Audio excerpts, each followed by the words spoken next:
A Revolução dos Bichos, George Orwell, capítulo 1.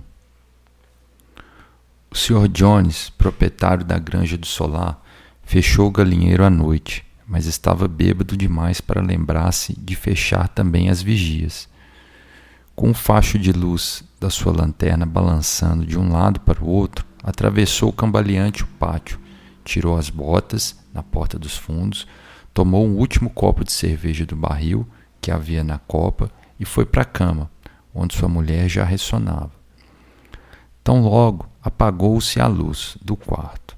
Houve um grande alvoroço em todos os galpões da granja. Correra durante todo o dia um boato de que o velho major, um porco, que se sagrara grande campeão numa exposição, tivera um sonho muito estranho na noite anterior e desejava contá-lo aos outros animais. Haviam combinado de encontrar-se no celeiro, assim que Jones se retirasse. O velho major, chamavam-no assim, muito embora ele houvesse comparecido à exposição com o nome de Beleza de Willingdon, gozava de tão alto conceito na granja que todos estavam dispostos a perder uma hora de sono só para ouvi-lo. Ao fundo do grande celeiro, sobre uma espécie de estrado, estava o major refestelado em sua cama de palha, sobre um lampião que pendia de uma viga. Com 12 anos de idade, já bastante corpulento, era ainda um porco de porte majestoso, com um ar sábio e benevolente, a despeito de suas presas jamais terem sido cortadas. Os outros animais chegavam e punhavam-se a cômodo, cada qual a seu modo. Os primeiros foram os 3 cachorros, Ferrabras, Lulu e Catavento. Depois os porcos, que se sentaram sobre a palha, em frente ao estrado. As galinhas empoleiraram-se nas janelas, as pombas voaram para os caibros do telhado. As ovelhas e as vacas deitaram de trás dos porcos e ali ficaram a ruminar. Os 2 cavalos de tração, Sansão e Quitéria, chegaram juntos, andando lentamente e pousando no chão os enormes cascos peludos, com grande cuidado para não machucar qualquer animalzinho que porventura oculto tivesse na palha. Quitéria era uma égua volumosa, matronal, já chegada à meia-idade, cuja silhueta não mais lhe recompusera após o nascimento do 4º potrinho. Sansão era um bicho enorme, de quase 1,90 m de altura, forte como 2 cavalos. A mancha branca do focinho dava-lhe um certo ar de estupidez e realmente não tinha lá uma inteligência de primeira ordem, embora fosse grandemente respeitado pela retidão de caráter e pela tremenda capacidade de trabalho. Depois dos cavalos chegaram Maricota e a cabra branca e Benjamin, o burro. Benjamin era o animal mais idoso da fazenda e o mais moderado. Raras vezes falava e normalmente quando fazia era para emitir uma observação cínica, para dizer, por exemplo, que Deus lhe dera uma cauda para espantar as moscas e que, no entanto, seria mais do seu agrado não ter cauda nem as moscas. Era o único dos animais que nunca ria. Quando lhe perguntavam por quê, respondiam ao seu motivo para o riso. Não obstante, sem que o admitisse abertamente, tinha certa afeição por Sansão. Normalmente passavam os domingos juntos, no pequeno proteiro que existe atrás do pomar, pastando lado a lado, em silêncio. Mal se haviam acomodado os 2 cavalos quando uma ninhada de patinhos órfãos desfilou pelo celeiro, adentrando, piando baixinho e procurando um lugar onde não fossem pisoteados. Quitéria protegeu-os com a pata dianteira. Os patinhos ali se aconchegaram, caindo no sono. No último instante, Mimosa, a égua branca, vaidosa e fútil, que puxava a aranha do Sr. Jones, entrou requebrando graciosamente e chupando um torrão de açúcar. Tomou um lugar bem à frente e ficou meneando a sua crina branca, na esperança de chamar a atenção para as fitas vermelhas que adornavam. Finalmente chegou o gato, que procurou, como sempre, um lugar mais morno, enfiando-se entre Sansão e Quitéria. Ressonou satisfeito quando toda a fala do major sem ouvir uma só palavra. Todos os animais estavam presentes, exceto Moisés, o corvo domesticado, que dormia fora, no puleiro junto à porta dos fundos. Quando o major os viu bem acomodados e aguardando atentamente, limpou a garganta e começou. Camaradas, já ouvistes por certo algo a respeito do estranho sonho que tive na noite passada. Entretanto, falarei do sonho mais tarde. Antes, as coisas a dizer. Sei, camaradas, que não estarei convosco por muito tempo, e antes de morrer considero uma obrigação transmitir-vos o que tenho aprendido sobre o mundo. Já vivi bastante e muito tenho refletido na solidão da minha pocilga. Creio poder afirmar que compreendo a natureza da vida sobre essa terra, tão bem quanto qualquer outro animal. E é por isso que desejo falar-vos. Então, camaradas, qual é a natureza da nossa vida? Enfrentamos a realidade. Nossa vida é miserável, trabalhosa e curta. Nascemos, recebemos o mínimo de alimento necessário para continuar respirando, e os que podem trabalhar são forçados a fazê-los até a última parcela de suas forças. No instante em que nossa utilidade acaba, trucidam-se-nos com hedionda crueldade. Após completar 1 ano de vida, nenhum animal da Inglaterra é livre. A vida de um animal é feita de miséria, escravidão. Essa é a verdade nua e crua. Será apenas a ordem natural das coisas?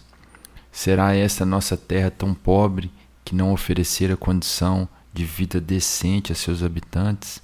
Não, camaradas, 1000 vezes não. O solo da Inglaterra é fértil, o clima é bom, ela pode oferecer alimentos em abundância.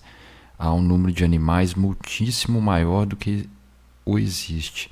Só essa nossa fazenda comportaria 1 dúzia de cavalos, umas 20 vacas, centenas de ovelhas, vivendo todos com uma dignidade que agora estão além da nossa imaginação. Por que então permanecemos nessa miséria? Porque quase todos nosso esforço nos é roubado pelos seres humanos. Eis aí, camaradas, a resposta a todos os problemas. Resume-se a uma só palavra: o homem.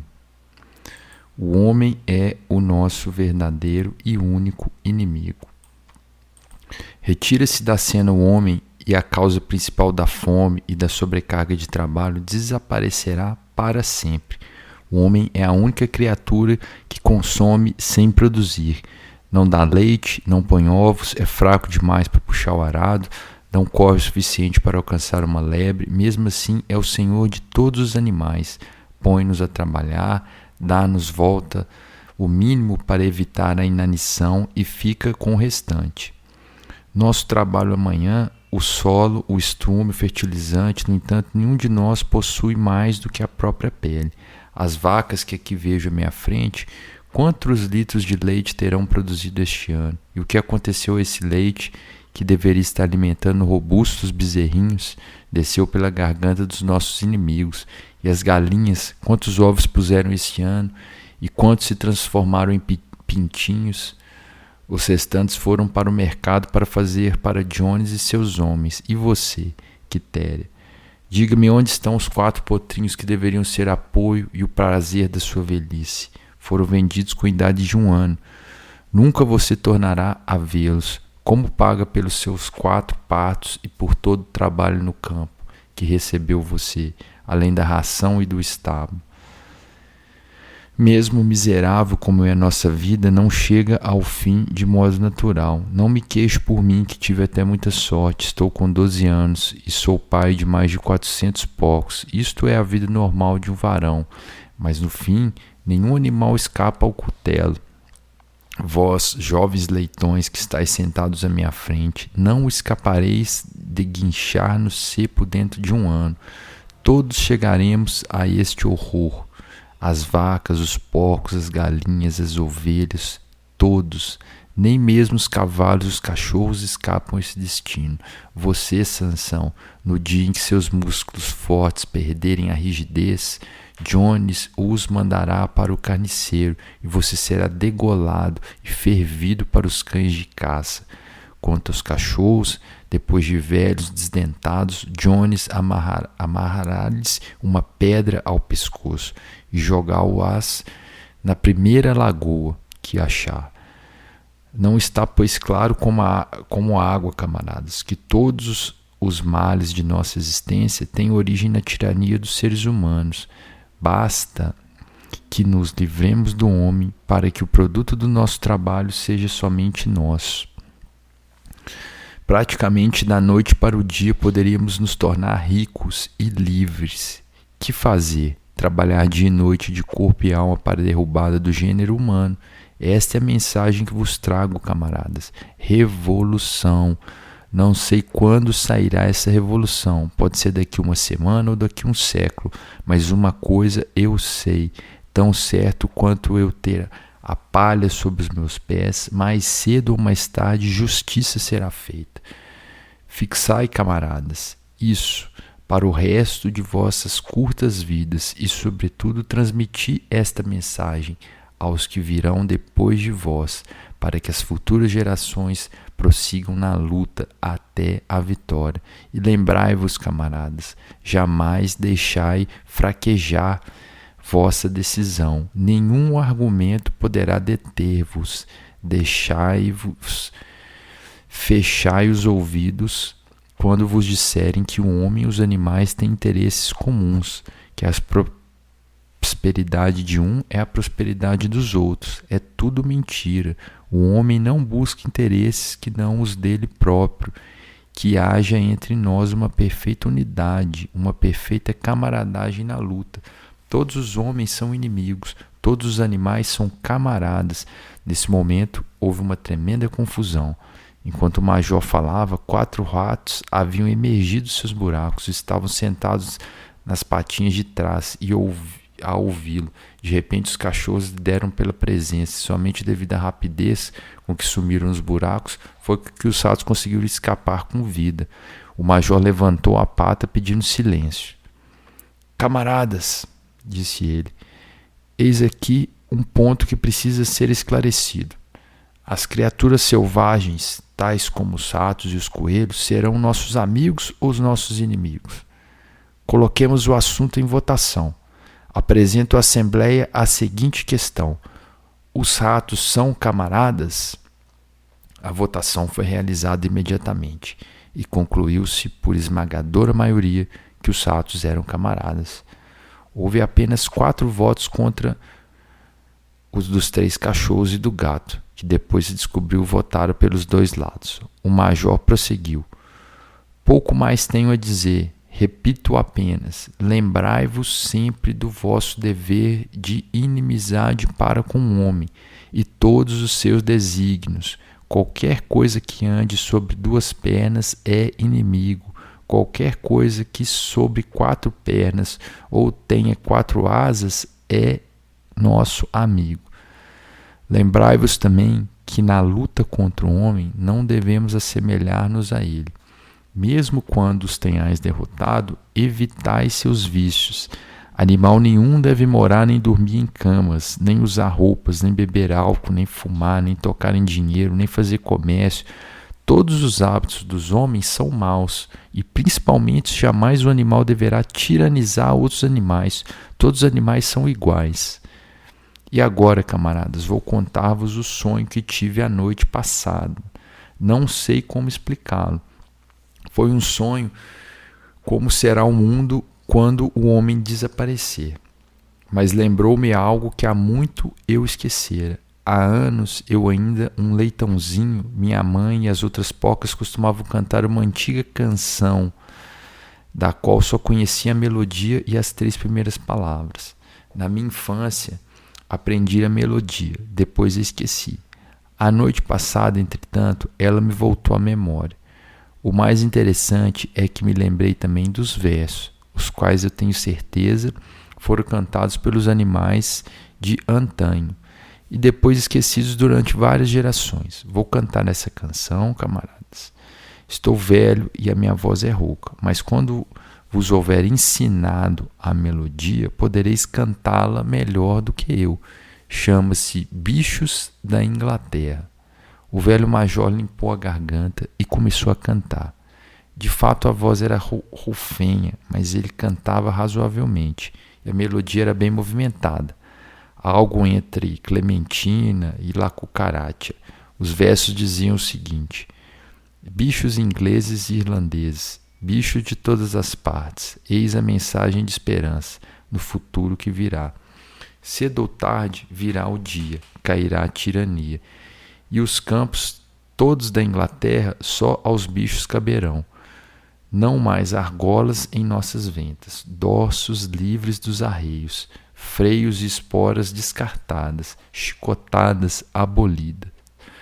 Muito mais ricos do que sonhamos, o trigo, o feno e a cevada, pasto, aveia e feijão, possuiremos daí por diante.